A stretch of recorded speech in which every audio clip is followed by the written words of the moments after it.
everybody. Welcome to our Healing Voices podcast and YouTube channel. I'm Aaron Lehman, your host today. This is episode 31. Excited to be hanging out with my longtime buddy, Scott Long. 29 years of friendship. We go back a long ways, and we have lots of stories to tell. You're not going to get all the downloads today on all those stories, but we'll share a little bit about our friendship journey, because 29 years is, those of you who have long-term friendships, the bumps, the highs, the lows, the support that it requires. And so we'll share a little bit about that as we dive in. If this is your first time joining the YouTube channel and or podcast, welcome. Excited to have you here. I initially launched this podcast, I guess like right around the beginning of like March 2020, February 2020, basically the beginning of the pandemic. And the initial vision is healing, right? It's healing, it's transforming, growing, improving, learning. Those are the words that, kind of drive me day in and day out, is just having those conversations with myself, having those conversations with other people, with my good buddies, my best friends. It's like having those courageous conversations. Not easy, right? These healing conversations, these transformational conversations about where do I want to grow? What do I want to shift? But so incredibly important. And that's why I started this podcast, because I think that there are a lot of us out there around the world who are having those courageous conversations, and they don't look identical. I know this, we all know this, right? Each of our journeys is different. Each of our paths is unique. And what works for Scott may not work for me. What works for my brother may not work for her, right? I mean, we all have a unique path that we're on. My hope through this podcast, by featuring voices that I find to be very powerful and I find to be very influential, by featuring voices, by featuring people who have a story to tell, my prayer is not only that maybe you walk away with an idea or two about how to transform or how to, shift in this next 6 months or whatever, maybe something in that zone. But also my prayer and my hope is that it also will inspire us all to realize, like, our voices matter. Scott's voices matters. My voice matters, right? Those of you who are listening, your voice matters. So whether that's you writing a book, whether that's you making a post on your Instagram from your heart, whatever it might be, I just want us all to know that our voices matter. And in my opinion, us having courageous conversations together, sitting across from each other, coming to the table, that's where the transformations happen, And on that note, I will just say, I want to start with that, Scott. Like, I am extremely grateful. And I know I've said this to you before, but like, I feel that in my being, my bones. I'm incredibly grateful for our friendship, for who you've been in my life. I always know that when we hop on a call, I know that you not just have my back, you are cheering me on, you believe in me. And it's just so, I just feel so thankful that I've been fortunate enough to have you in my life for 29 years, from band in 5th grade till now, right? To think that we're 40 now together, it's like, are you kidding me? Are you kidding me? We were in band in 5th grade together, and now we're hanging out here, creating together and learning together. So I'm just so grateful, man. And on that note, as you kind of think, maybe what if we each, just as we're starting this, what if we each share like a couple pieces over the last 29 years? I mean, it could be a memory, or it could be like a learning, or it could be something. How are we still friends? Like, there's not, 29 years, and I'm not saying that's not happening, or I'm not saying our listeners don't have friends for 29 years, but how have we pulled this off? And not just pulled this off, but actually, like, I feel pretty dang grateful. And like, I just, I'm like, yeah, anyway. So a couple thoughts. Any thoughts on 29 years of friendship. We'll just start there, and then Scott, we'll dive into some other goodness just about what you're up to now and what your life is all about. Yeah, I mean, thank you for having me on here, and definitely I feel, what you said times 10 about our friendship, and just being grateful enough that we were third and fourth chair in fifth grade band to be able to sit next to each other, and just serendipity in life and where your parents move and what school you go to. So many things out of your control, but it's amazing how it works out. And I think, to answer your question, how we remain friends, I would say the number one thing is we just have a lot of fun together. We laugh, we find the same things pretty hilarious. Mm-hmm. We enjoy activities, sports, and talking about deep things, and a lot of the same interests. But, at the end of the day, I mean, we can always laugh about inside jokes. We hang out. I know what's going to make you laugh probably as much as what's going to make me laugh, and Right. we've demonstrated that a couple of times. But I mean, it's just like I can immediately be like, oh, that's Aaron will find that funny, and I can make you laugh, and you can do the same with me. And even just like when we're hanging out over there in Carlsbad, or walk down the street, I can see something. I'm like, I know exactly what Aaron's thinking right now about what just happened, the interaction or whatever, and we just have kind of that sixth sense after that amount of time. But also just because we just have fun, and don't, at the end of the day, don't let the seriousness of life consume us to the point where it's not worth the fun of life. Mm-hmm. Mm-hmm. And I think that's something that over the 40 years that I've been alive, it's hard to do, harder and harder to do, because things are serious and we've been through serious times, but fun is still freaking fun, Totally. And I think that that's probably what I would say is that we just enjoy each other's company. Mm-hmm. Yeah, love that. Yeah, definitely. As you're saying that, I'm like, oh my gosh. I mean, yeah, the memories are just so many. And one thing I will say, we had such good I just remember Scott and I loved to go to the dance club when we were in our 20s. Like, we literally we both lived in Phoenix. We lived together for a little while. We would head down to Tempe or Scottsdale, mainly Scottsdale, and we would just dance until 1, 2 in the morning, and just have a blast together. But it was always hilarious because on the drive there and on the drive back, we were always like chewing on whatever was going on in our world, which that's something that, I think that's one reason I mean, that's a huge reason why I feel safe with you.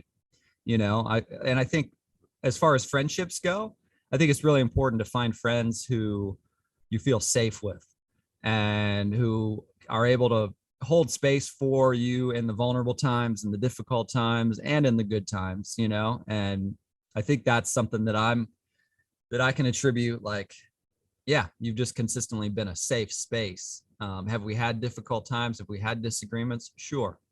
But that's also part of the journey, right? That's part of digging in, right? I mean, you and I like, are hungry for, like, I mean, you, Scott, I think has read more books than my whole family combined. And no, anyway, Scott like has read a lot of books, is a very intelligent human being. Like, I'm always in awe of, you'll be telling me about this book, or, I was exploring this. He also has probably written about 12 books on his computer, just like with all of your journaling and your reflections and your philosophies and just exploring like the meaning of life. And I just feel safe. I feel safe in this friendship. I feel safe. I'm just like, that to me, probably given my upbringing, right? Given my upbringing of being raised by 2 counselors and share intimate, vulnerable feelings and like the fact that you offer me that space, and I feel like I offer you that space. I'm just thankful for, I mean, dude, definitely the joy, definitely the fun times and the laughter. Well, And you said also, something to yeah. me when we were, in our early 20s. You said, no one has a monopoly on wisdom. And that's a quote that stuck with me for, the like memory burn. I remember exactly where I was when you said it to me. And I think that is a value that I've taken with me because of our friendship, is that, there was a lot of times where I felt I had the monopoly on wisdom, and I'm like, oh, this is it. I got it, or this person has it. I want it, or this person has it. And just, reflecting on that quote when, you again have read a ton of stuff and have been immersed in a ton of stuff with your travels and everything. Like, if there's one person who I believe knows the truth, that no one has a monopoly on wisdom, it's you. Because there are plenty of times where you could have just taken that mantle and said, I have it, and this is the truth, and follow me. But you don't. You open spaces for people to struggle, to write, you know, thousands of pages, to try and find truth, to go through a hard time, to go through a good time, to go through just mediocre times, and that, I think, more than anything, is why I respect you so much, is that you allow space for people to struggle and allow people space to have a good time. And you just always are. There's another seat at the table. The circle is never closed. Come on in. The monopoly on what's true is never found. There's always something more to learn, always something more to discover, always another idea to chew over. And so I think that's that. And number two is why I think we've remained friends, is because you never let me get too big for my britches, and there's plenty of times where I have been. And it's a good reminder to know that I can think I know, but you know what, a lot of people have come before me, and there's going to be a lot of people that come after me, and I know what I know at the moment, but that's about it. Yeah. Yeah, real talk, man. Real talk. And it is, as you were sharing that, I'm like, just different downloads, right? I mean, some of the power, like, I feel like we might have to write a book. I'm like, some of the different downloads that you read, or who are these people reading? Our parents. My mom. We're gonna do a multi interactive experience in the I know your mom and dad will read it, and my parents will read it. That'll work. That'll work. And Andy will definitely read it. Andy will read it. No, but for sure, like, yeah, dude. I mean, the downloads. So grateful. Just grateful for our friendship. And it is difficult. It's difficult for me to make friends. And another value that I've taken from you is that because I'm so introverted, because I'm so in my head, it's hard for me to make space for people. And you've always made space for me. And you've always inserted the value of, hey, you got to be around people. It's not good enough just to talk to the people in your head, and the people that, have written these books, or, lived in centuries past, or, that you don't interact with and that don't know you. It's the people that do know you. It's the people that have been there when you were, at your worst and at your best. Those are the people that, you need to invest time in, and it's important to have those people. So you've constantly shown me the grace to be one of those people, and to get me out of my shell in a lot of ways. It's just moving into the real world has been something that you've really given me. That's a value that I'll never forget. yeah, dude. I mean, I'm just thankful. I'm so thankful. And I mean, I could talk about our friendship for the next 4 hours. But I think I want to also let's dive into some other questions. Okay. I had, honestly, when I think about my healing, Scott, when I think about my transforming over since college, right? Let's just go from there. You have been an enormous part of my healing journey. Enormous. I could say, oh, traveling to that was huge. That was enormous, right? You have been huge in my healing. The consistent drop-ins, And I have to share this because maybe you do this with your friends, maybe you don't, those of you who are listening, but one thing Scott and I do intentionally when we talk, and we're probably talking, I would say we've averaged probably every 10 days for the last 20 years, I would imagine. Like I don't think it's been, and sometimes it's been more often and other times it's been about that. We lived in about 40 places in the last 20 years too. So. Yeah, exactly. And one of the things we do when we check in and catch up with each other is we literally just pass the mic. And I was raised calling it share times, but it's really, and Scott, I remember you've been on speakerphone for like my Layman family share times before, but just this opportunity where when I have the mic, Scott's just dropping in and listening and being as present as possible. And then vice versa. When Scott has the mic, I'm just being as present as possible and just listening, and yes, sometimes I ask questions. Sometimes he asks questions. Sometimes we request feedback from the other, right? Sometimes we don't. Sometimes we don't want feedback, and we communicate that to each other. So I don't know. I feel like that's been a huge blessing and a huge part of the healing that that I've been able to experience over the last 20 years. I am still in process, will forever be in process as far as transforming and healing goes. But I finally believe you, Scott, I finally believe some of the you've been telling me forever, like, Aaron, you're enough, dude. You're enough. Like I'm finally starting to believe that more often than not, and a decade ago, like that was a daily struggle, right? It was like, I am what I do. I am what I work, how much I produce. I am, right? And you have just consistently, faithfully been reminding me to breathe and to be like, you're enough. And I just, I will take that all the way to my grave, whether that's in my 70s or my 110s, like that I'm enough. And I would invite us all to consider that possibility right now, like those of you who are listening who maybe don't feel like you're enough right now. If that feels real to you, maybe it's something worth journaling about. Maybe it's something worth having conversation with yourself about, or a friend, just about this enough story and where that came from, right? Scott and I've talked about it so many times, like, where did I get this not enough story, right? And how do I learn a new story, right? How do I learn something new? And Scott, you're just repetition and consistent friendship and showing up on our phone calls has communicated to me over and over and over again that I'm enough. So, anyway, just wanted to share that, that the share times have been super helpful for us. And maybe you already do that with your friends. If not, highly recommend it. It feels really good whenever we do get to catch up.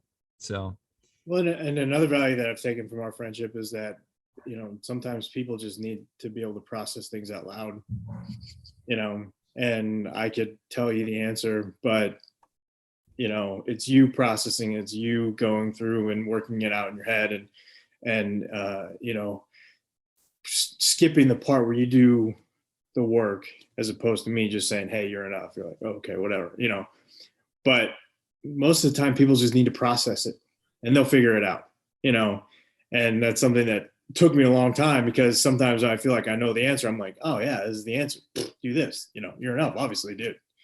Come on, but it doesn't work, right. And like what you were talking about when we just drop in is just us processing what the other person probably would have told us at the beginning of the conversation, Mm-hmm. but the ability to just work it out, through, our own way, is another huge value that I don't think a lot of people get enough of, that of time and space to process their own thoughts and their own beliefs and feelings, and not just take what somebody tells them at face value, and to really ingrain it as a belief about who they are. And what you've told me my whole life is, that I'm a good person, and I find that very hard to believe most days, and you've allowed me space to process why I think that and why I don't think that and why, this, that, and the other. And I'm starting to believe it some days, Yeah. and it's one of those things where if you didn't allow me the space to process, and you didn't allow me the space to hear myself say it, you saying it over and over would be impactful, but it wouldn't be as impactful, And I think that's an important part of the share times that we have is giving the other person a space to process, a space to believe the truths that the other person sees so starkly, because Yes. I could take a survey and give you a quick poll numbers and I'd be right. Mhm. But at the end of the day, that doesn't matter. It Yeah. only matters if you believe it. And same vice versa, Yeah. And so I think when you're when you're talking about that, and if people want to do that with their friends and things, just allowing space to process is something that I'm eternally grateful for. Mm. Yeah, man. As you're sharing about that, it's what comes up for me is, um, back like I don't know, maybe a decade ago, you were like, Aaron, I see you like to read, but you were like, why don't you take a little breather from reading, and why don't you journal and write and reflect and like, and I think that's part of that. I loved that advice. It allowed me to just like, what is Aaron's voice, right? Because so often, and I'm sure people who are listening like can relate, like so often we go to the book, right? Or we go to I go to Dr. Mark Hyman. He's like my functional medicine doctor online that I follow and believe everything he says pretty much. It's so easy to go to these different gurus or teachers or doctors that we believe and trust, but then how do we then also have that inner dialogue? And I think that's part of this processing, that what the processing allows, right? Versus you start sharing and then I quickly am like, oh, Dr. Mark Hyman said da da da da da da. It's like, no, just freaking let Scott talk. Just let him talk and process. Anyway, I'm so thankful for that. And now I'll read a book or listen to a book, but I still find great value in reading and exploring other people's experiences and ideas and philosophies, but also I feel like that was a huge gift that you offered me and reminded me, like, dude, go inside, like go inside here, go inside here, explore what wants to come out, what's in there, what are you chewing on? Anyway, I'm just thankful for that I message. remember saying, I was like, Aaron, you're one of the people that these people are going to read and say, wow, I should read more Aaron, and you were like, no. I'm like, yes, that's what you have. Yeah. That I don't know if you could I'm see still it, learning but to I believe can see that. it so clearly, is that you're reading these people thinking, oh, these are the people that I look up to. These are the people that have all the answers or some answers, and I need to mimic instead of share my own voice. I'm like, no, they're going to come to you in times where they don't know the answer and say, those are good ideas. Those are good ideas. And it was important for me to let you know that, you are one of those people. You are one of the people that the people you think have the answers are going to be looking to you for the answers. And it's hard to believe that when you're 28, 29, when we had this conversation, but it was clear as day to me, and I still think it is, and it's true, is because when people get to a place where they're like, I don't know, they ask the people that do, and they ask the people that have asked the tough questions. They ask the people that have gone through dark nights of the soul, that have gone to the tops of Tibetan mountains, that have done these things and are like, wonder what they have to say about it. And I was like, you are one of those people, no doubt, no question, no ifs, ands, or buts about it, and I'm glad you took that and ran with it, because if you would have just mimicked what other great people said, the world would miss a great voice in your. So yeah, man. I mean, I'm still learning to breathe that in for sure. But I appreciate all those words. Like anybody, I'm sure somebody on YouTube or the podcast can relate. Like when somebody's affirming you, breathing that in, it's like, yeah, I feel that. I'm learning that, and but It's it's a hard because process. Right. so many people today try and grab other authority and say, hey, look at me, I have this degree, or I have that degree, or I've done this, that, and the other, so then believe me, which is fine. But at the same time, like, to artificially inflate authority only works for a small period of time, because at the end of the day, you're going to be faced with questions that inflated authority will not be able to offer, and like I always tell you, you've done the hard work to where when you get to, and when people get to places where they're like, hey, I don't give a crap about titles, blah, blah, blah. I need wisdom. They're going to look to people who have done the hard work, Mm-hmm. and regardless of whatever authority they can inflate, they're going to look to people who know something deep in their soul because they've gone through hard times. And that's the person that you are. And that's the healing voice that you offer people and will continue to offer people.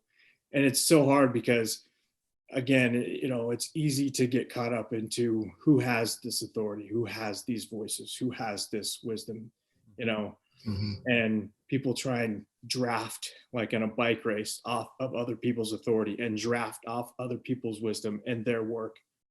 But, it ends and those people get found out, and you'll never get found out because you've already done the hard work. Thanks, buddy. I mean it. Thanks, buddy. You see why I'm friends with this guy for a long, long time. That means a lot. Yeah. Yeah. Continuing to believe that, continuing to step into that. And yeah, dude, appreciate that. All right. Transitioning out of friendship land. Thanks for dropping into that zone with us. As you can see, we're both quite thankful for this friendship we've grown together, and it has been a courageous journey for both of us to say yes to it, to be faithful to it, to show up consistently for it. So yeah, here's to you as you discern what friendships are working, what friendships have hit their time over, where you're like, I kind of want to go this direction, and this person doesn't feel that at all. So power to you as you discern what friendships are serving you, what friendships are supporting you. And yeah, I think, well, I heard safety, I heard joy, right? I heard safety and laughter as being two important values. I heard both of us feel incredibly like gratitude. I heard gratitude, you want to feel that from one another, right? In those friendships. Those are a few pieces just to consider as you're sorting through friendships. But yeah, we'll transition now. Scott, I got just a couple questions that we'll dive into, and then we'll make a third transition after that. But yeah, man, what currently? It's been a freaking hard, challenging last couple years for so many humans, each of us included, right? All anybody who's listening. Some people have been lives have been turned upside down. Some lives have improved and gotten better, right? And then anyway, lots of different stories. What is giving you hope, right? After coming out of a challenging 2 years, like what's providing you hope like in life right now? What's giving you hope for the future that that we're going to keep doing better and keep improving as a country, as a world, as a species, right? I mean, shoot, at the end of the day, what are us humans gonna choose, right? So what's giving you hope right now? Yeah, it's hard because it's easy to get cynical, and I'm as cynical as they come, with people, and to see things and to just be like, man, I cannot believe this is being excused, or this is an okay way to live life, or this is an okay way for people to conduct themselves, and or just certain ideas that are being presented as good, or true.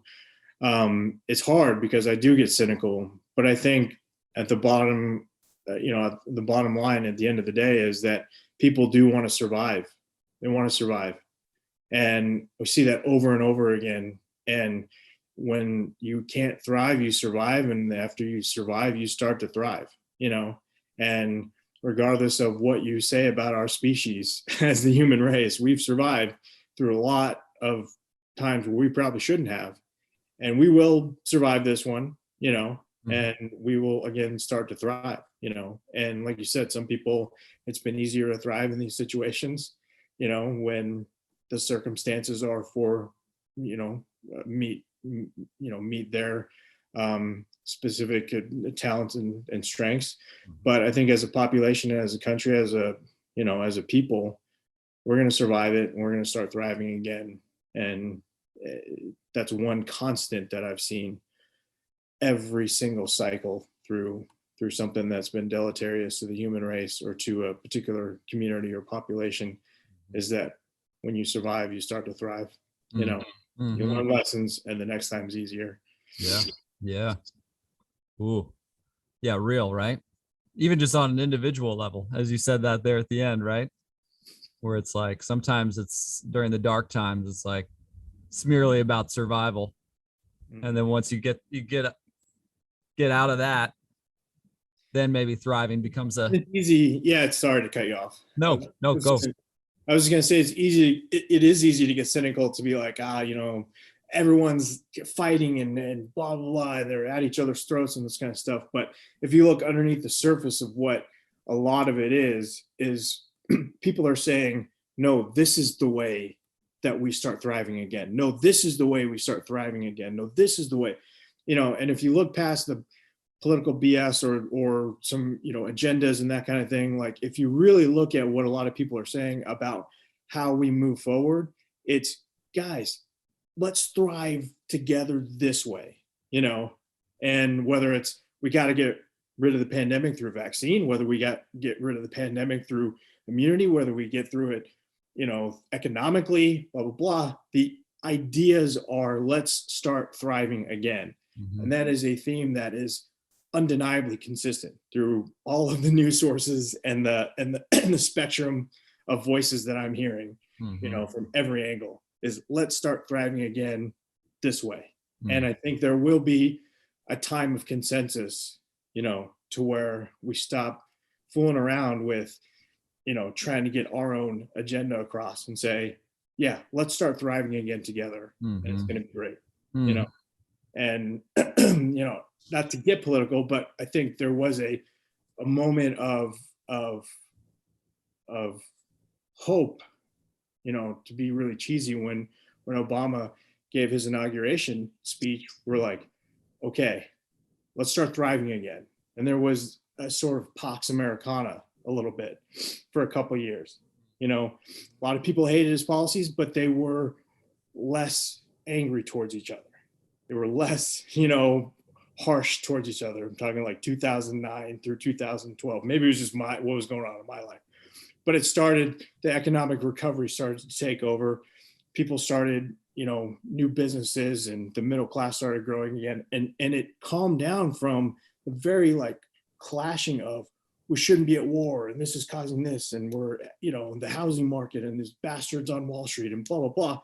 And then there was this sort of Pax Americana time, to where there was a deep breath, a sort of lull in the waves crashing against us, and again, not politically, I'm just saying that particular moment in time, and it could have been just me, but I feel like that particular era was really good healing, and then obviously agendas take over and blah, blah, blah, and it gets back in the air.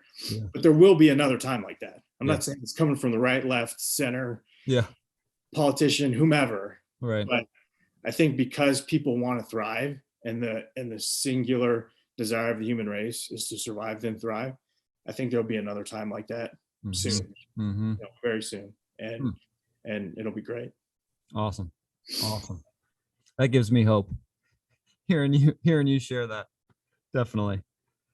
And it's because it's happened for you know, I mean, after, if you look at World War I, everyone comes back, and then there's this time period where growth and rebirth and, you know, a new time of around the world, you know, not everywhere in the world, but around the world, you know, of people saying like, look, let's never let that happen again. And we had a new appreciation for what humanity was. And we saw the depths of what it could be. And we're like, no, not again, you know? And like I said, not a political speech, just a full speech of that. When, you know, there's a fire, there's almost always rebirth, regrowth, you know, and I think that's about to happen again. Love it. Love it. It's, you know, I said to Sarah the other day, I said, I think there's, I literally feel like 99% of humans are so kind. Like, I just literally, like, when I'm out and about interacting, just, you know, at a coffee shop or out on a jog or whatever, like, I'm just amazed at how kind people are that are out and about. Like, and yet you get on your phone and quickly think everybody's pieces of crap.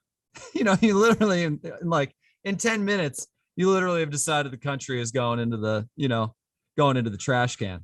And it's like, wow. And we'll talk about that more in a little while, but definitely, yeah, I do believe there's so many good people. And that takes me, and when I say, even just saying good people, that reminds me of something you said to me a long time ago, probably 18 years ago. You talked about one good thing, or, you know, just this idea, this concept of one good thing. And not that we have to go there, but will you share just briefly what that was? Because that, as I'm thinking about good people, right? So many good people, not just wanting to survive, but then return to thriving. I loved that idea that you shared way back in the day. Yeah, I mean, I think it comes from, you know, being told over and over again, hey, you're supposed to value this, you're supposed to do this, you're supposed to have this, that, and the other as your priority on your priority list, you know, and it gets compacted, and sometimes you start to feel like everyone's just telling you what to do. And I'm like, regardless of who it is, what it is, people have at least one good thing that they care about, that's authentic to them, that's true about who they are at their soul, at their core, at their marrow level. And then if you just dedicated a small portion of your time, you know, and some of your resources to making that, you know, more of a reality, then you would feel better and the world would be better. You know, it's so simple that I often think of it as like, you know, people, my cousin, she helps other people adopt dogs who have disabilities, you know. Now that's her job, but at the same time, there's a lot of volunteerism that goes into making that happen, you know. And it's like, hey, if you spend 4 hours out of 168, you know, you still get 164 to do whatever else you want. But if you spent 4 hours of the 168 helping and volunteering and or dedicating an amount of resources to connecting people who have disabilities with an animal or a pet, you know, you're going to feel better and the world's going to be better. And it's one of those simple things to where it's almost too simple. It seems obvious, you know, but there's at least one good thing that we all have at our marrow level that if we dedicated and consciously and specifically, strategically put effort toward, you know, would make things, you know, would make things better, make our weeks better, make our lives better. You know? Yeah. I love that. And I think it also, like, for me, it takes away some silly story that feels overwhelming, right? Because when you get on the news, right, you read all these different things, and then you're like, oh, there's 27 different crappy things going on. Yeah. Where can I show up? But I love the one good thing piece and this unique piece, because it's like each of us gets to show up where our gifts and our talents, right? And to pick it. And that's the thing. It's like, this is something outside of every other obligation that you have in life. Say you have 100 obligations. This is 101st. like this is outside any other family, relational, work, blah, blah, blah. And like outside of any obligations that you have, there's one thing that it's just for you, it's for your own benevolence. um, and it doesn't have to be the same all the time. It can be different, but that was the idea, is that to take away all obligation or expectation and just say, this is actually one thing that I would do with time if I had it. Yeah. And we all do, if Yeah. there's one thing I would do with an extra $20 and we have, and we all do, Yeah. or whatever, and insert your own amounts there. And it's outside of all obligation and expectation. It's just something that you would do. And it sort of reconnects you with the humanity of yourself, to be like, yeah, I mean, I'm not just a cog in a machine, or I'm not just what I'm supposed to be according to these people. This is just me, and this is the authentic version of me for a little bit, a little slice of our time here. Yeah. That was the idea. It hasn't been really thought through that No, well. but I love it. I love it. That stuck with me, continues to stick with me.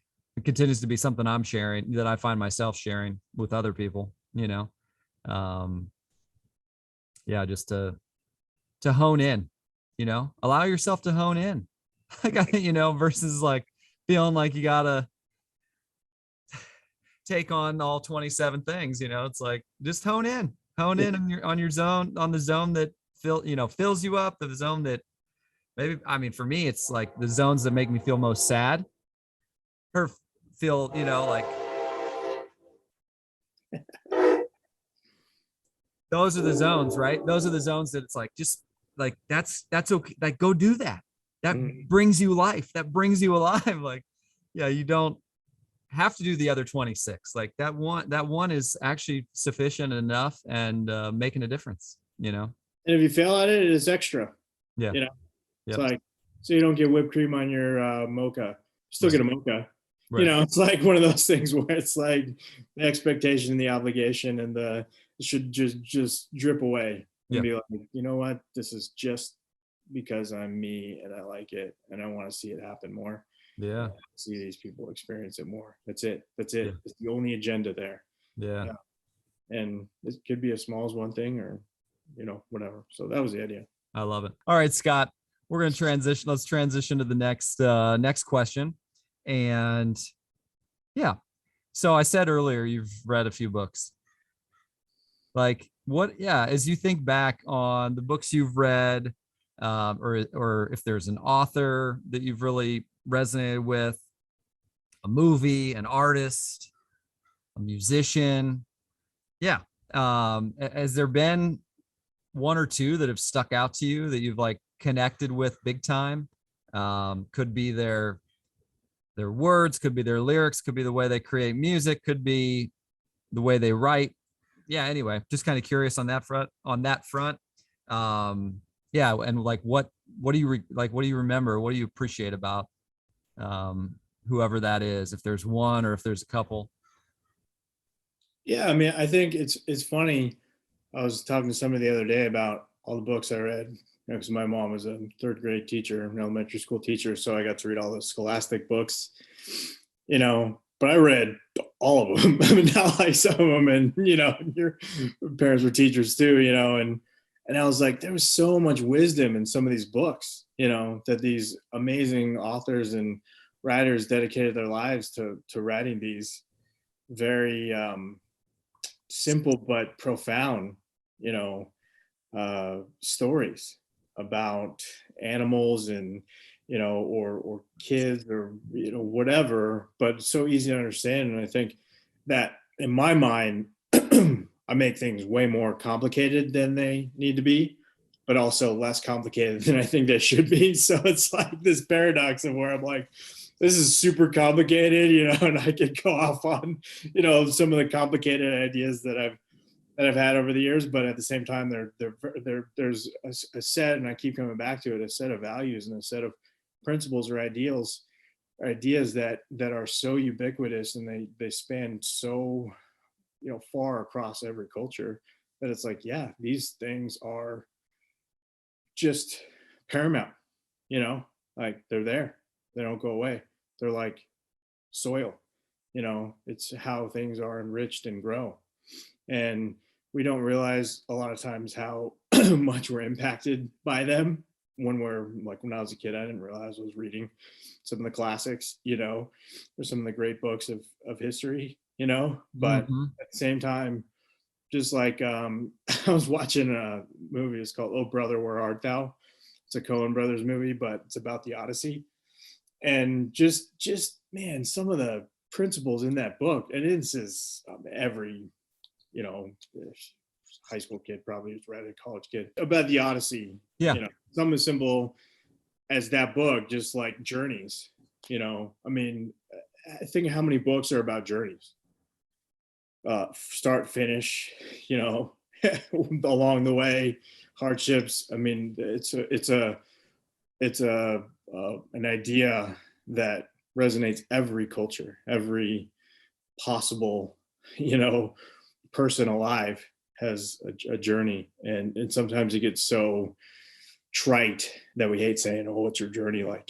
But it's true. And read books like The Odyssey or The Alchemist, or any book like that, where you see someone who goes on this long journey, or or even Don Quixote, who goes on this journey and he's outside of his mind, the whole time. And it's what we love, the concepts of following these characters and who they meet along the way, and why they decide to do what they do, and how they express their values through the decisions they make at different forks in the road and things like that. So I think that's one of those things where all the books that I read when I was a kid and some of the classics that are just appreciating how much journeys really do solidify who we are and what we believe. Mm-hmm. Mm-hmm. Totally. And embrace, and almost like reminders to be with all of it, right? To breathe with all of it, to be with all of it. I don't know, when you watch, like when I watch a show, watch a movie or whatever, and you watch this character go through all these different pieces, or oh my gosh, when you hear other people, like whether it's a true story based on a true story or some fictitious story, you're like, I know that's happened. Yeah. That has happened. Like that is happening right now, in somebody's life or in my life, right? You'll read something and you're like, oh my gosh, this feels like they're talking about me, Well, and it's like, and it's so fun. It's like, well, who are they gonna meet next? Or when they met that person, why did they choose to do that? Or when they took this, way and went instead of going that way, like, what, and it just demonstrates who we are, what we believe, and sort of the things that are so important to us over and over again in a real way, because you can't stay stagnant. You have to keep moving, so so that's what I would say is answer that question. And then in terms of like getting super heady, I mean, I love philosophy. I love studying the classics, and Immanuel Kant. I mean, he's my favorite thinker. Mm-hmm. And just, it's, I'll just say, yeah, I mean, he really has shaped the way that I come to understand what I believe, because, and I don't think it's appreciated enough to know why we believe what we believe at the marrow, at the core level, at the epistemological level, to like, why is this true? How do I say this is not, and how do I work that out in a way that's so ridiculously simple, but yet so ridiculously profound, that when we skip that part, and we just get into, hey, I'm going to start making a bunch of decisions, and we skip, the underlying undergirding philosophical concepts that have created those, that ability to do that. So Immanuel Kant, I mean, I understand maybe 1% of what he says and what he said, and and I've studied him pretty thoroughly, but he's definitely made a big impact. And he only traveled 20 miles from where he lived. I mean, he's staying in the same city, just sat in the basement and responded to other philosophers of the time and the past. And that's all he did, which I resonate with, because there are times I just want to do that, and and I wish I could do that and just stay in my head and stay thinking. But just why do I believe what I believe? What's true? What's real? What's out there? What's inside here? Some of those things, his moral writings on, how should we act towards other people, his famous categorical imperative, those things are, just, that's what has really shaped me a lot. Awesome. I've not dove into any Immanuel Kant, but if you're only understanding 1%, I'm not sure. Not sure I should. You'll have to give me the lightest of the reading, the lightest of his work.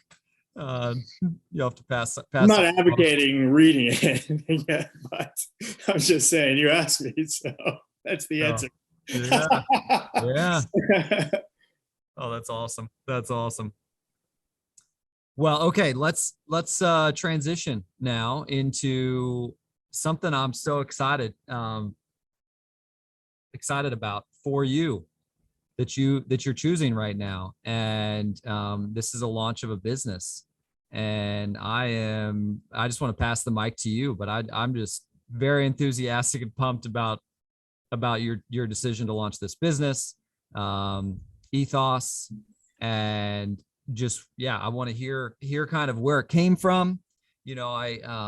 As we were chatting a couple weeks ago, hearing you talk about it, it just pumped me up, and kind of gave me perspective on just the online organism that most of us are a part of or dialed into on a regular basis, and just kind of want to hear you share about this vision, this business that you're launching, and kind of what initiated, like where you were like light bulbs went on, like, hey, game time, let's do this, anyway. Well, I mean, at its core, it's a digital marketing company. So ETHOS Digital Advertising, it's really no different than a lot of other digital advertising companies that exist. I got into marketing and advertising out of necessity when I apostated from the church with no skill, no discernible talents other than, being able to write 20-page papers, and having to get into business. And I somehow found my way into digital advertising in 2009 when it was sort of burgeoning. Like that was right when Twitter came about, and Facebook was sort of moving away from just something you did with your college friends or whatever into an actual advertising platform, and then from there it just exploded. Google ads were, I think, it's like a $6 billion industry now. It's hundreds of billions. So I've seen sort of from the inception, not the inception, but a pretty close start of digital advertising up until now. Mm-hmm. And some of the iterations over and some of the decisions these companies have made, to get to where we are. And it's such a powerful mechanism of control and of influence in our lives that we don't have a strong enough appreciation of it, of how Google and Facebook and other digital companies, big tech companies really do have really hacked our brain, and from anything to, hey, where's the nearest Pizza Hut, to, what's the meaning of life, all of these types of things, how much data they collect on us, what we're telling, to whom, and what's being collected and stored and blah, blah, blah. I mean, you can go down about a million rabbit holes, but I think the biggest thing for me was when I started seeing a shift from, hey, tell me about your life, or how do I find the cheapest pizza restaurant or the best dentist, to, here's what's true and here's what's false about some of these, lesser tangible ideas. Mm-hmm. What is news and what is opinion? What is my vacation and what is my vacation from the lens of the end of my iPhone to what I want you to see? What? And so it became less about just an authentic way to express a mirror of what was happening in reality to the internet, to, hey, let's have a particular purpose, strategy, and agenda with how we're going to manipulate the perspective of other people from this angle. So that's kind of what what really drove me to say, I know digital advertising like the back of my hand. I know how to grow your business if you want to do whatever types of ads, LinkedIn, AdWords, SEO, blah blah blah, insert digital marketing buzzword there, to, hey, let's start thinking about how we can use the power of these tech giants to sort of take back some of the manipulation that we've been under for a while. So I think it came to a head when Frances Haugen, who used to work at Facebook and she worked at a couple other big tech companies, she had taken whistleblower status and came out with a bunch of documents from, I guess, Meta now, but Facebook at the time, of some of the research, the internal research and documents they had about what they had been doing and how they had been creating this reality that we all saw and we all were experiencing of, why am I so mad at my Facebook, or why am I so angry at Instagram, or why am I, this feels, it changed and it shifted from, hey, I wonder what Aaron's up to man, freaking Aaron and his freaking Facebook post is freaking blah, blah, blah. I'm just using you. Oh yeah. That's good. It's like, or it's like, man, I don't even want to go to Thanksgiving because what's happening on, my uncle is posting this about that, or, and it shifted from just, hey, what's going on in people's lives, just as it shifted from, hey, where's the nearest and cheapest pizza restaurant, to, hey, if you're choosing, to go to Domino's instead of pizza, you're a bad person. It's like, it really did shift a little bit to that feeling intuitively inside of us, and I was like, there's got to be a reason. It can't just be, it can't just have happened like this on accident, and so I'm like, let me investigate this a little more. And it turns out that I was right. Is that these big tech companies knew what they were doing and were doing it on purpose. We're doing it to make money, and we're doing it because they have the technology through AI to be able to do it. So just to kind of give you a little bit of a timeline, in 2018, Zuckerberg and people at Facebook, and I mean, this is ubiquitous across YouTube and Snapchat and all the big players, basically said, how do we get more engagement from people? Because the idea was, if people are online, if people are looking at things, on their screens, then we can sell them ads. So that was the idea, So how do we do that? Well, they created something called meaningful social interactions. And the idea there was that if they could create a sense of ownership from, the person who was using their platform, then the person would want to stay on the platform as long as possible.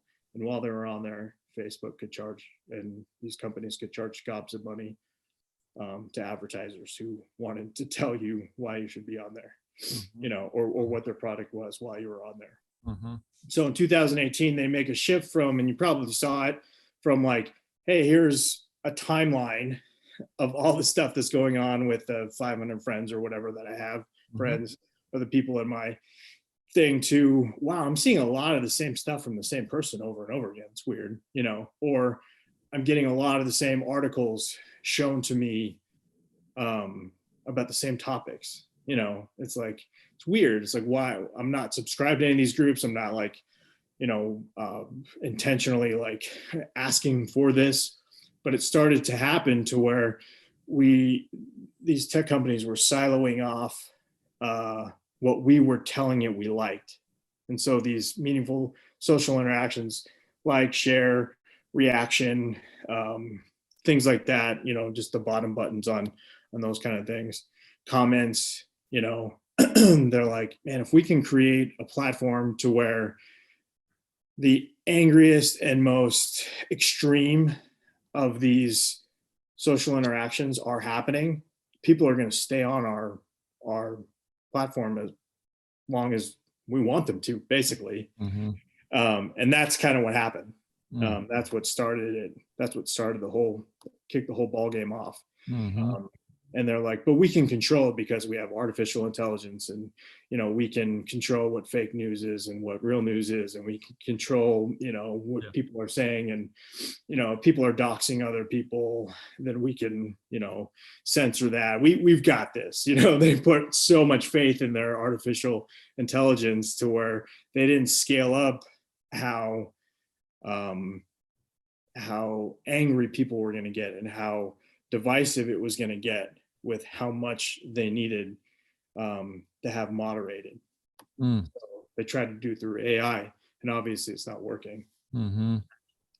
That's kind of the backstory to that. Yeah. So tell me, so for example, what does it end up that we end up just being in these echo chambers where it's like, I mean, just to be political. I'll give you a really easy example. I mean? It's like, yeah. I'll give you an easy example to kind of understand it. Yeah. So in 2019, videos about the flat Earth were shown over 100 million times on YouTube.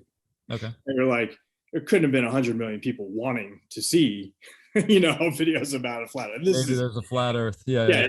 So I mean, and this is again a silly extreme, which gets serious for other reasons later, And so how did that happen? Well, it's that the algorithms, what they call the engagement-based ranking or engagement-based algorithms, or whatever you want to call it, Mm-hmm. they started seeing that there was a lot of interest in this one topic. And so it kept telling YouTube's curation algorithm, this engagement-based ranking system, kept saying, hey, show more about flat Earth, show more about flat Earth, until you would watch a video, about something else. And, let's say you watched a video about, history, just an innocuous history time period, Mm-hmm. The French Revolution, whatever. Mm-hmm. It would say, oh, interest in history. Okay, that's okay. I see it. And then this is the algorithm thinking, Yeah. all right, interest in history. What other person have they? Oh, interest in, geology through, you look to search for, trips to the Grand Canyon or whatever. Mm-hmm. And it would take all these seemingly meaningless data points Mm-hmm. and say, oh, okay, combine that with how strongly, they thought people were interested in flat Earth, and would start popping up recommendations for the flat Earth videos to people. And people were like, what? And then immediately from there, it went into like conspiracy theories and blah, blah, blah, and blah. And it went down this crazy road. Mm-hmm. Similar thing happened with girls who were interested in new dieting and or just getting in shape or whatever. They started seeing within 2 to 3 video recommendations, they were getting videos recommended to them about anorexia, and they're like, how is this happening? It can't be this quick.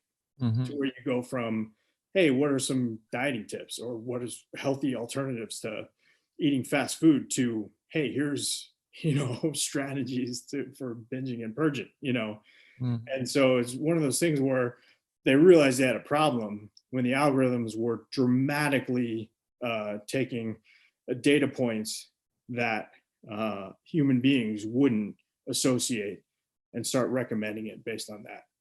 Mm-hmm. Does that make more sense? Yeah. Totally. Well, and I obviously, like, have over the last 7 years, 8 years been growing an online business, and have noticed over the last 3 years, I find it to be more difficult to grow our business, and, not that it's Google's fault or YouTube's fault or Facebook's fault or Instagram's, Meta, whatever. but it is, as you're sharing about 2018, I mean, that literally was about the time where things started to shift in our business, where it was like the engagement that we would have gotten in 2016 on a post that I would have gotten on a post in 2016. If I post the same thing in 2019, it's not getting nearly the same traction and connection to my community, or to the community, my Facebook community, Okay. and so it was just like, or if I didn't post at the right time, like it doesn't go anywhere, and then I'm like, holy moly, what is going on? Like, I just wrote this heartfelt piece, like we've talked about it, it's like you write this, like spend an hour writing a piece, and then you're like, you post it and crickets, and you're like, okay, well, I guess Scott's not following me anymore. Yeah. Guess Andy's not following me anymore. It's like, or they Mhm. don't, or they didn't think it was good. Then you start making up in your brain, people don't like what I'm putting at. People don't even like what I'm sharing anymore. I just need to stop, Well, the expectation that we had from these companies, I mean, is that they would just show us the best or most recent or the most relevant to our actual lives as they could. And that was the goal, is to Mhm. try and match what, hey, Aaron's my friend and we have a close friendship, and I'm, like his stuff, and, we talk a lot. So I'm just naturally going to see a chronological, when he posts something, the next time I pop on, I'll see it, Same. you know, Yep. Yep. to, hey, instead, let me, as these Facebook algorithms and these big tech algorithms were not just how can we match who, what we think is going to mirror your life, Mhm. but what our agenda is for you, which is to stay on the screen, to stay Yeah. on your phone, to stay disconnected, to stay angry, to stay engaged, to stay upset, Mhm. so the more extreme content got jacked way up, and they started All doing it from spectrums, all sides of the the spectrum. spectrum, and it Yeah. didn't matter. And people were like, "Well, is it right or left or whatever?" It was extreme. It's extreme stuff. Yeah. So Yeah. kind of the way that it worked is that if somebody posts something about, let's say somebody posts something about anti-vax, well, they know that all the anti-vax people are going to come to support that person, and all the people that are vax people are going to argue against them. And Facebook's laughing all the way to the bank because they don't care. Their Yeah. agenda isn't the topic. Their agenda isn't the content. Their agenda is people arguing and being divisive so that they keep them on their platform selling them ads the whole time, Yeah. Yeah. and that's the dirty little secret about these engagement based ranking systems, from YouTube to Facebook to Instagram to whatever, is it's not about the content, it's not about what is being said. It's about the about the effect it has emotionally on people, and they did it from the producer, the people producing the content. They would just say, like, who's really firing people up now? Let's jack that person way up. And so they'd inflate numbers, for example, an Alex Jones, they would inflate his numbers way up so that it would be seen by tons of people, because they knew both right, left, center, sane, insane people we're all gonna want to know what the other sane, insane, blah blah blah people were talking about. And it wasn't about the content at all. It was about this experience or this experience, or whatever iPad. I mean, it was just about eyeballs to screens, looking at things, manipulating emotionally so that they could show you what ads were near you, And it's funny because around 2018, 2019 is when Google really started getting into the targeted ad stuff, to where it's like, man, I went to a website for, a Dell computer, and I got like 9 Dell computer ads in my freaking Facebook. How did that happen? People were like, the government is following. It's a lot simpler explanation than that. It's that because they knew, if you were interested in it one part of the internet, searching on it on free time or searching on it at work, you'd be interested in it in another time, and then it became not just, okay, he's interested in Dell computers, became he's interested in computers. From it became interested, so show, Dell, Acer, Mac, whatever, to, oh, he's interested in technology stuff. So then it's like, well, what about headphones? What about this? What about that? And so it was just one of those things to where now, because of some of the settings you can apply to these ads, or to that advertisers know about, it can basically say, hey, create me an audience to where everyone under the sun who might be interested in technology is going to see this, or create me an audience for everyone under the sun who's interested in, politics is going to be interested in this, or blah blah blah, whatever. Mm-hmm. So the idea is that the game is asymmetric. Yeah. Is that these companies know this much about us, and we think they know this much about us, Mm-hmm. and they've used everything we've willingly given them, like our name, date of birth, interests, likes, dislikes, like everything you're not supposed to say on a first date. We've given them all that and more.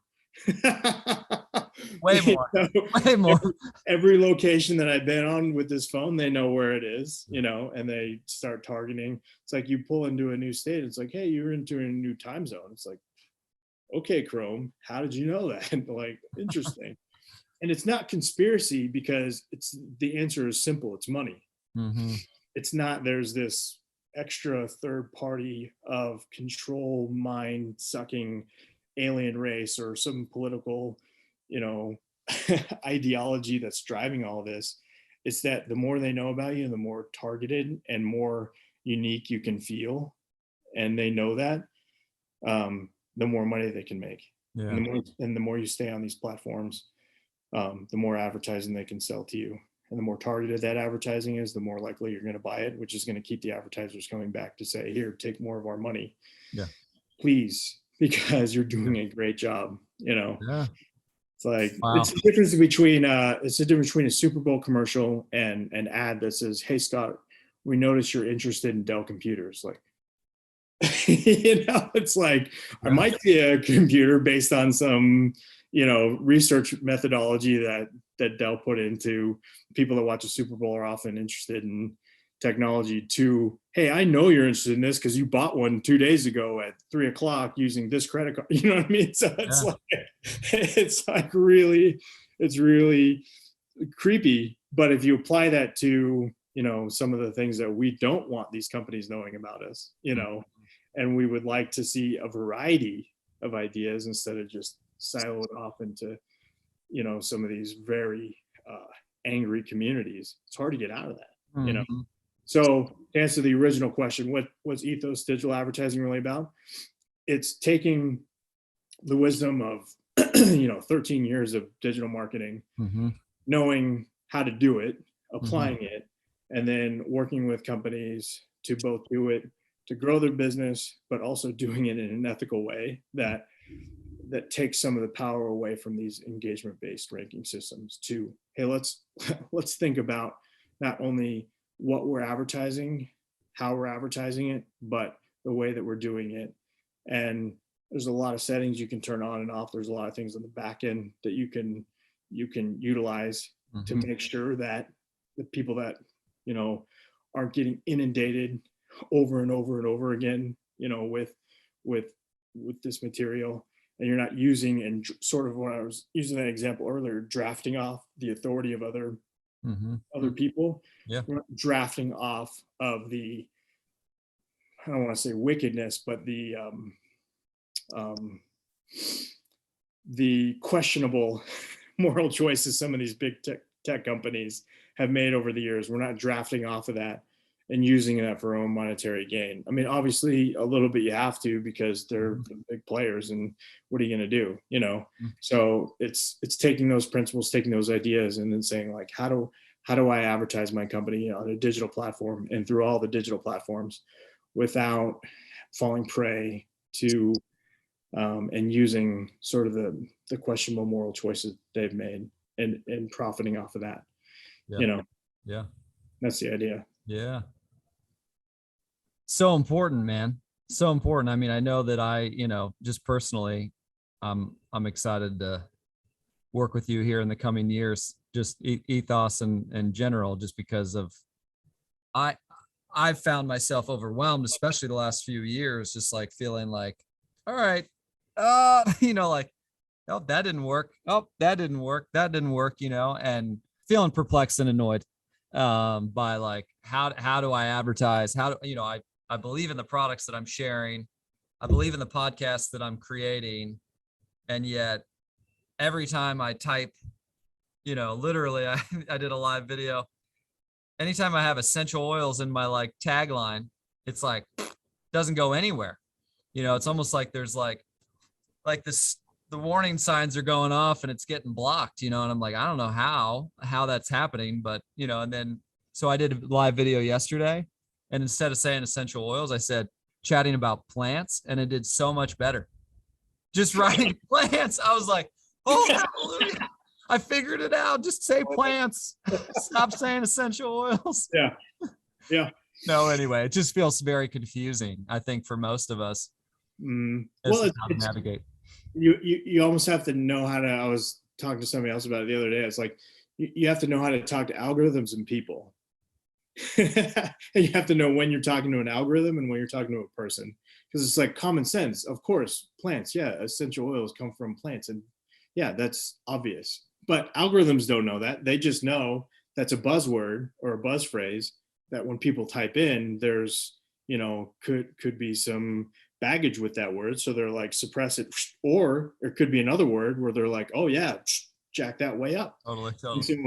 So if you don't know which phrases are which and which does which, you could have a great ad or a great post or a great, video or something, and it never get any eyeballs, or it get way too much emphasis and not realizing the impact of that, so it's one of those things where it's so much harder now to navigate the algorithms of these companies just on your own, on people, on companies' own, when they don't understand the back end, they don't understand sort of the impact of it. And then just at the same time, like banding together as a culture and saying like, hey, we don't have to take this idea that the most hateful stuff should get jacked up to the top, and the most reactionary stuff should be what we talk about the most. We don't have to take that. We can fight back, because fight back with our dollars, fight back with our advertising methodology, and saying like, hey, you guys need to listen to us instead of us listening to you. And that asymmetry of power, wherever I had it, to where we're down here and they know so much about us, we need to even the game a little bit and start knowing more about them, and saying, yeah, it's not just going to be a, you to us type of relationship, because they do need us as much as we need them. That's the idea. And the company that I'm starting is just to really help people navigate those waters, and teach them that, if they want to do it themselves, that's one way, but also to be there to do that, for companies and that kind of thing. So, because you're right. I mean, everyone needs advertising. Everyone believes in what they're selling, want to do it in a way that's, both ethical and going to get the best, get the best return on investment. And I don't think those two things are mutually exclusive, and they shouldn't be. Yeah. Shouldn't have to sell our soul in order to sell our products. Right. Totally. It's like, how can I sell my product without using fear?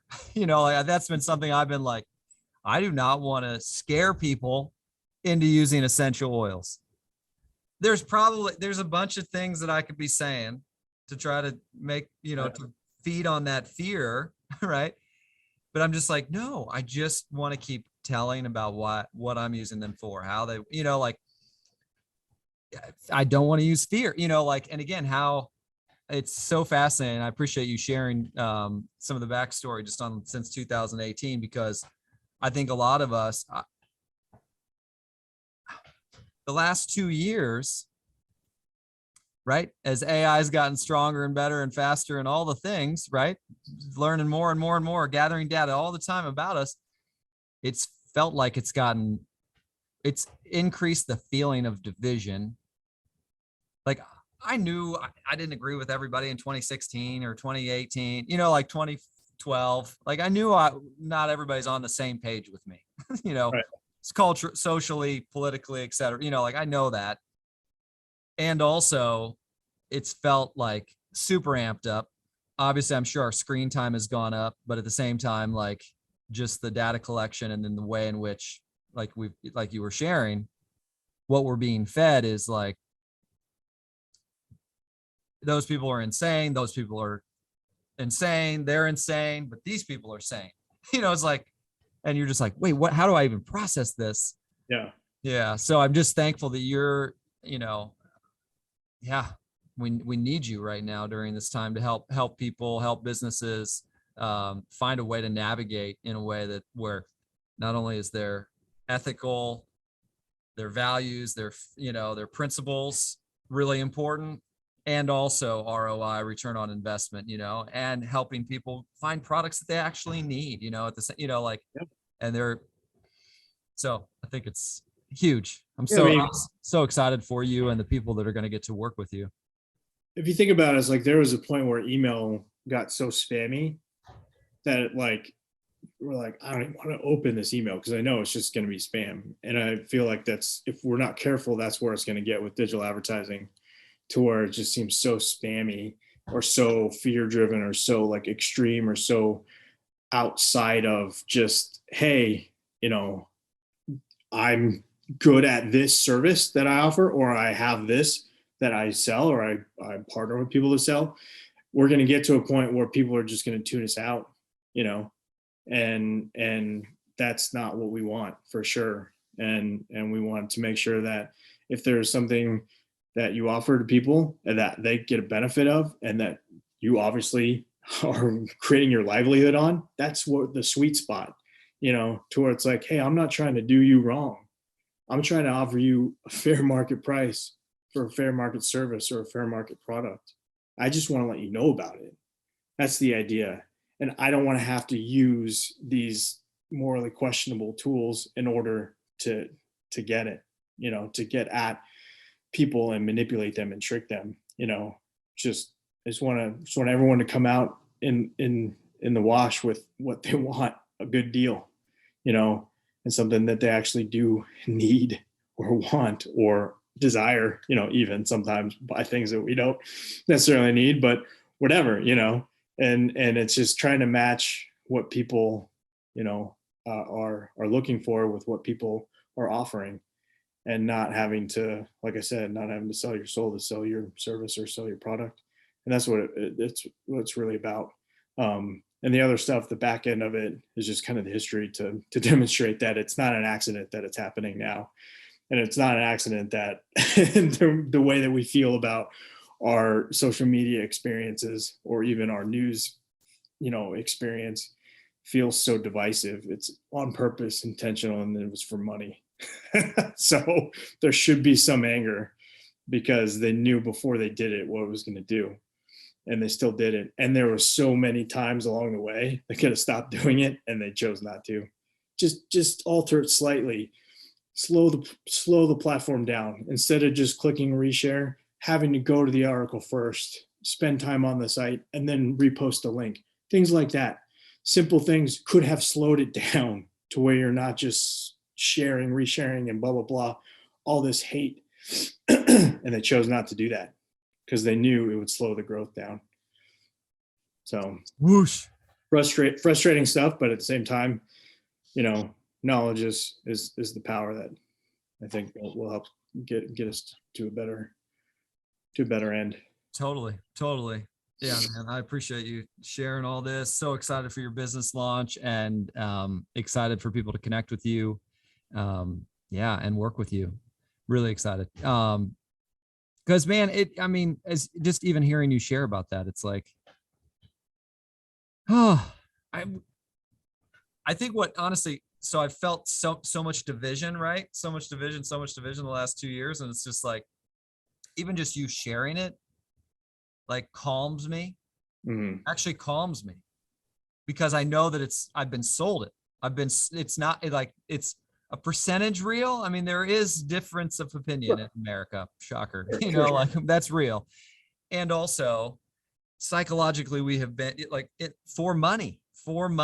It's been about keeping us on the device so that advertisers can pump more money into selling us the things, right? All the things, selling And us the opinion. amplification is Right? not truth. I think Yeah. that's something something that if I could say anything to end it, it would Yeah. be amplification is not truth. Just because something is amplified 20x or whatever doesn't mean it's true. Yeah. Because you don't know why and the purpose behind that amplification from that particular platform or what that person is doing to amplify it that way. Mm-hmm. It's often like, why is this so being pushed out there by this, that, and the other news organization? It's like, well, they have an agenda with that, but that doesn't mean it's true. Mm-hmm. Just because there's 10 articles about something versus one article about something doesn't mean the 10 are true and the one is false. Right.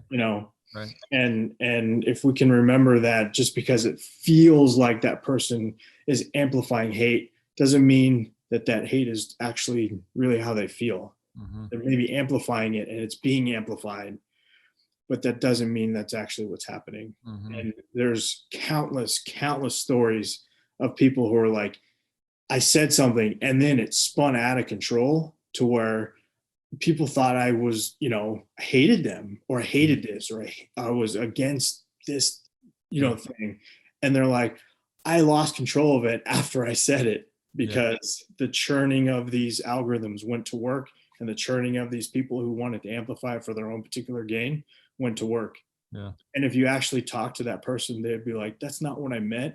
I wish I could have said it differently, Mm-hmm. and please don't think that about me, Yeah.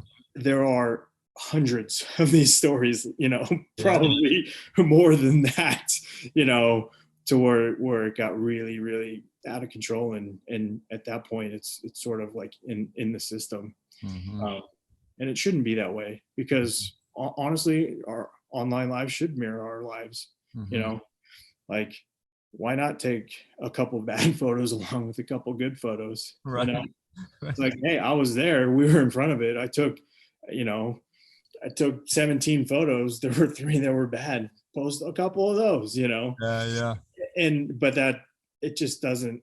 It doesn't happen. Doesn't happen. And so we think everyone's vacation was perfect. We think everyone's opinion is, they have the monopoly on wisdom, and we think everything that's amplified is true. And Right. it's not. Right. So it needs to end. Yep. Needs to be addressed, and you're taking a step, man. Taking a step to help people find a way to navigate, and I think that's amazing. And we'll be sure to have Scott's contact information in the description on the YouTube channel, also on the podcast. So if you are ready to connect, if you're maybe a new entrepreneur, maybe you've had a business that's been rocking for a long time, and you're looking for new wisdom, new support, new guidance on how to navigate through these times, through how to market, and also how to experience great ROI, and also honor your principles and honor your morals. We'll make sure you have all of his contact details so you can reach out to him and book a call and just get to talking with him. So, wow, dude. Yeah, I'm really happy. I'm really excited for you and excited for the folks that are going to be working with you in the coming months and years. It's real. Yeah, it's needed. And dude, just really excited.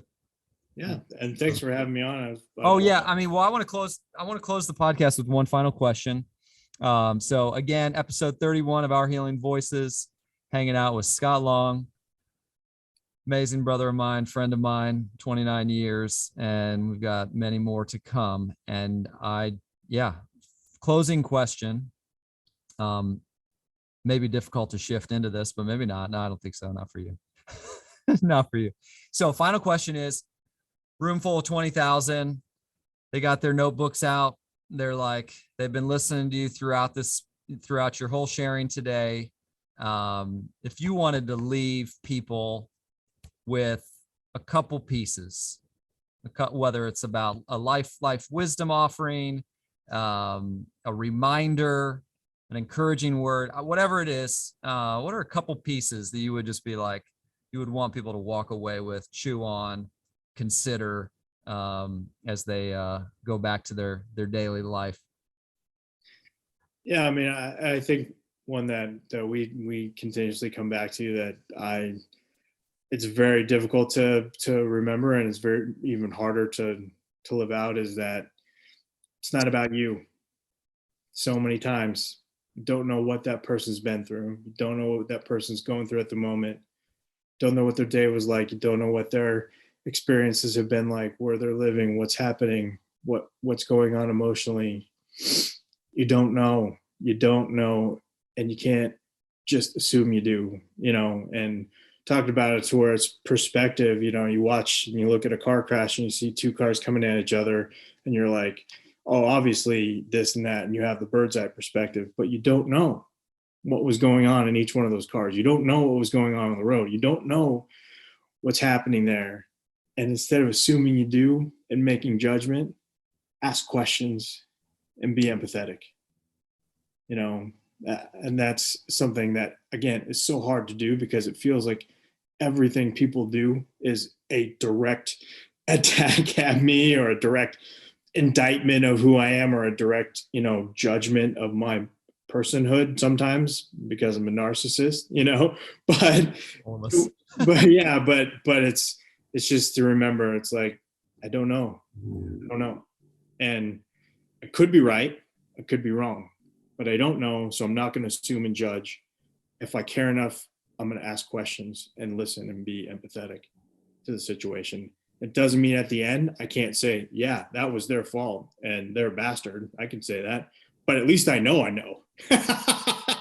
It's okay to, at the end of the day, say, yeah, they definitely did it on purpose, and it was a really bad thing that they did, and right. I should judge them a little bit for that. So, or it's like, dang, I had no idea that they were going through that. So I mean, I don't want to start singing the Johnny Cash song, "I Walk a Mile in His Shoes," but it really is so important to me that it's just not about us. So huge, so huge. Yeah, man. And then to go back to the one good thing, it's like, pick something good, do it without an agenda, without an obligation. Just do something. Mm-hmm. What's the harm? Mm-hmm. Mm-hmm. What's hurt when we do something we enjoy and that helps others, mm-hmm. and that we feel better that it happened. Mm-hmm. Connects us back with our humanity, connects us back with who we are at our core. Mm-hmm. Why not? So excuses don't add up in that case. Mm-hmm. It's gonna be as small or as big as you want. Yeah. So. Yeah. And keep listening to this man. So download, subscribe, like, or whatever the buzzwords are. But I'm dead serious, and you go back to what I said earlier, and you are one of the voices that needs to be heard, and people will, because the artificial inflation of superiority and wisdom is found out. People get found out, and you never will, because you actually do have those things. Mm-hmm. You're a wise and brilliant man. Yeah. And thanks, brother. People need to listen to you. Thanks, buddy. Woo. Well, yeah, I love you. And I'm grateful for you spending time with me today and rocking out this episode. I'm so thankful. Yeah, excited to see who it reaches. Those of you who have joined on podcast or on YouTube, thanks for joining in. Really grateful. And just know that we're cheering you on, and yeah, if we were there with you, we would be asking you questions and showing up empathetically, like you just said, Scott. Like at the end of the day, we are all on some unique journeys and have unique things in the air, things that are challenging, things that are difficult, stuff from the past, stuff currently going on. And, the thing I'm hopeful about this Our Healing Voices world is that it's a reminder that we're not alone. We're not alone on the path, right? Sometimes I feel like I'm the only one that's struggling with and it's like, oh, wait, oh, Scott's struggling with that too. Okay. all right, I feel a little less alone, you know, like, and that reminder, that's where I hope this this podcast can be a reminder for all of us, both for Scott, for me, for you listening, that you're not alone. There are people that want to support you, there are people that want to walk alongside you. There are people who want to listen to you and ask questions and show up empathetically. And yeah, grateful for you listening in. Scott, I love you. Thank you so much for being here and sharing your voice. And until the next episode, keep being courageous. Keep being courageous. Whether you're launching a business like Scott, whether you're giving up a habit that no longer serves you, whether you're just trying to love yourself a little bit more, we're cheering you on. Stay courageous. You got this. All right. Thanks, y'all. Thanks, Scott. Thank you.